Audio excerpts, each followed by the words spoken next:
Video like जरूर कर लीजिए और ऐसे वीडियो लगातार फ्री में पाने के लिए चैनल को तुरंत सब्सक्राइब कर लीजिए और बेल आइकन को जरूर टैप कर लीजिए ताकि आगे भी सारे वीडियो आपको मिलते रहे। यूट्यूब में फॉलो करते हैं तो प्लीज ये वाला फ्री टेलीग्राम चैनल जरूर ज्वाइन कर लीजिएगा। सारे नोटिफिकेशन सारे अपडेट यहीं पे आते हैं, ध्यान रखिए।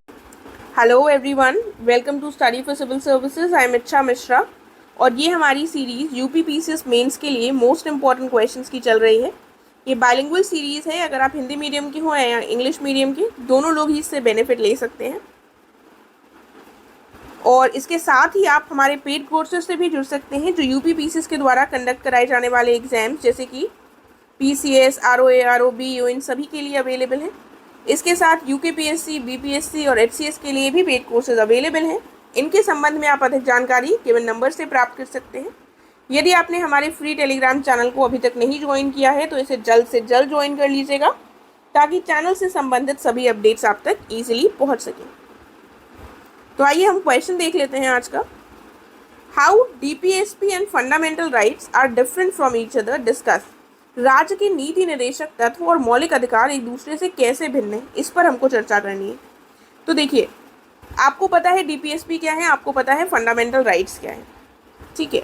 तो बेसिक्स आपको पता है, लेकिन अगर आपसे डिफरेंसेस आए तो अब क्या आप डिफरेंसेस पॉइंट आउट कर पा रहे हैं? एटलीस्ट आपके पास 5 डिफरेंसेस, 4 या 5 डिफरेंसेस होने चाहिए, तभी आप अपने आंसर को लिख पाएंगे। तो अभी हम देखेंगे, मेन बॉडी पार्ट में हमको यही बताना है। और इंट्रोडक्शन में हमारे पास 2 ऑप्शन हैं, या तो हम बताएं डीपीएसपी क्या होते हैं और वो कौन से पार्ट में दिए हुए हैं और वो कौन से आर्टिकल्स हैं, इनके बारे में बताएं, और फंडामेंटल राइट्स के बारे में सेपरेटली बताएं।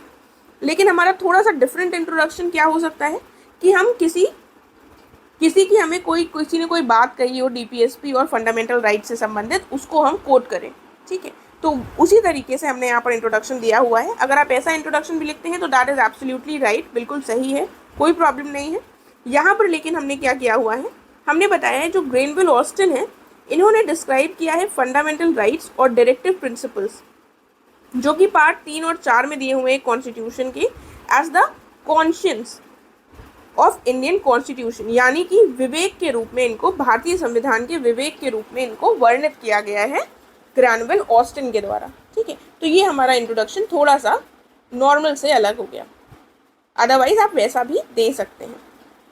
फिर डिफरेंस क्या है, अब हमको मौलिक अधिकार और राज्य की नीति निर्देशक तत्वों के बीच में डिफरेंसेस बताने हैं। पहला डिफरेंस क्या हो जाता है, पहला डिफरेंस हो जाता है कि मौलिक अधिकार जो है, इनका उद्देश्य क्या है, भारत में राजनीतिक लोकतंत्र स्थापित करना, यानी कि पॉलिटिकल डेमोक्रेसी स्थापित करना। जबकि जो डीपीएसपी है, ये किससे संबंधित है, ये सोशियो इकोनॉमिक पॉलिसी से संबंधित है, यानी कि ये सामाजिक आर्थिक नीतियों से संबंधित है। दूसरा पॉइंट क्या हो जाएगा, आप चाहें तो, जैसे कई बार बच्चे पूछते हैं कि हम क्या लाइन ड्रॉ करके दोनों तरफ लिख सकते हैं, बिल्कुल लिख सकते हैं, बहुत अच्छा तरीका है, लेकिन आपकी जो प्रेजेंटेशन है वो नीट एंड क्लीन होनी चाहिए। दूसरा पॉइंट क्या है, राज्य के जो नीति निर्देशक सिद्धांत हैं, ये सकारात्मक कार्य करने के लिए सरकार को निर्देश देने के उपकरणों की भांति में है, यानी कि एक टूल्स हैं जो सरकार को कुछ पॉजिटिव करने के लिए इंस्ट्रक्शंस देते हैं। वे न्याय संगत नहीं होते, अगर इनका पालन नहीं किया जाएगा तो क्या न्यायालय में जाया जा सकता है? नहीं जाया जा सकता, अर्थात इनके उल्लंघन की दिशा में इन्हें अदालतों में लागू कराने के लिए हम नहीं जा सकते।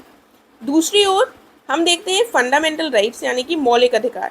ये संविधान के अनुच्छेद 32 और 226 के तहत क्या है, अदालतों द्वारा लागू कराए जा सकते हैं। यदि नहीं लागू होंगे तो हम इनके खिलाफ कोर्ट में जा सकते हैं कि हमारे फंडामेंटल राइट्स का हनन हो रहा है, इसलिए इनको न्यायोचित कहा जाता है।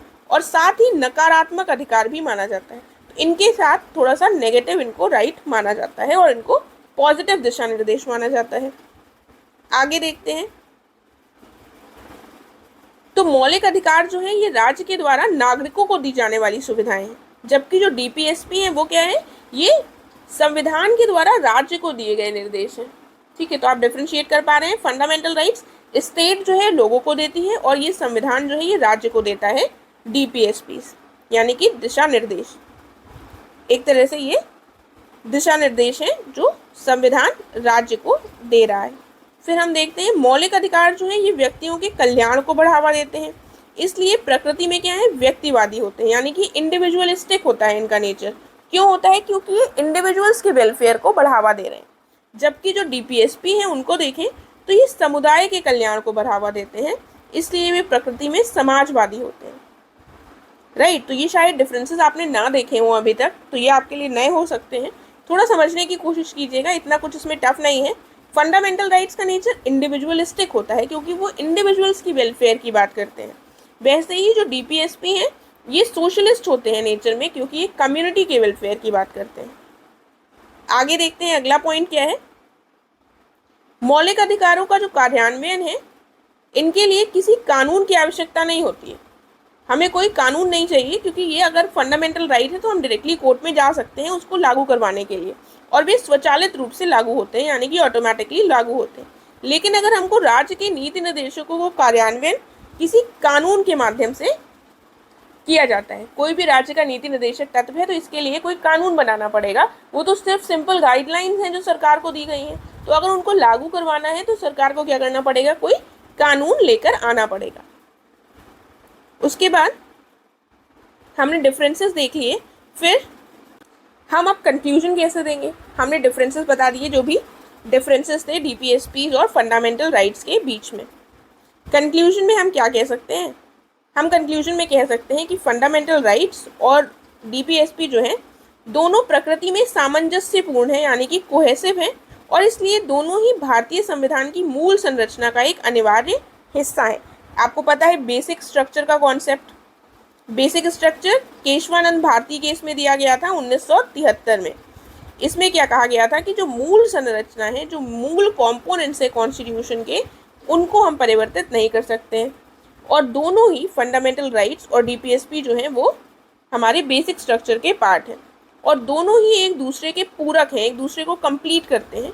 मौलिक अधिकारों की रक्षा के लिए राज्य को डीपीएसपी में बताए गए दिशा निर्देशों का पालन करना चाहिए, कि हमारे जो फंडामेंटल राइट्स हैं उनको प्रोटेक्ट करने के लिए क्या ज़रूरी है कि जो राज्य है वो डीपीएसपी में बताए गए जो भी दिशा निर्देश हैं उनको अच्छे से फॉलो करे। तो ये हमारा एक कंक्लूजन हो सकता है यहाँ पर। इसके साथ हमारा ये कंप्लीट हो गया है। अगर आपको कोई डाउट हो, कोई क्वेश्चन है तो आप पूछ सकते हैं कमेंट करके। अब हम मिलेंगे नेक्स्ट वीडियो में। Thank you so much.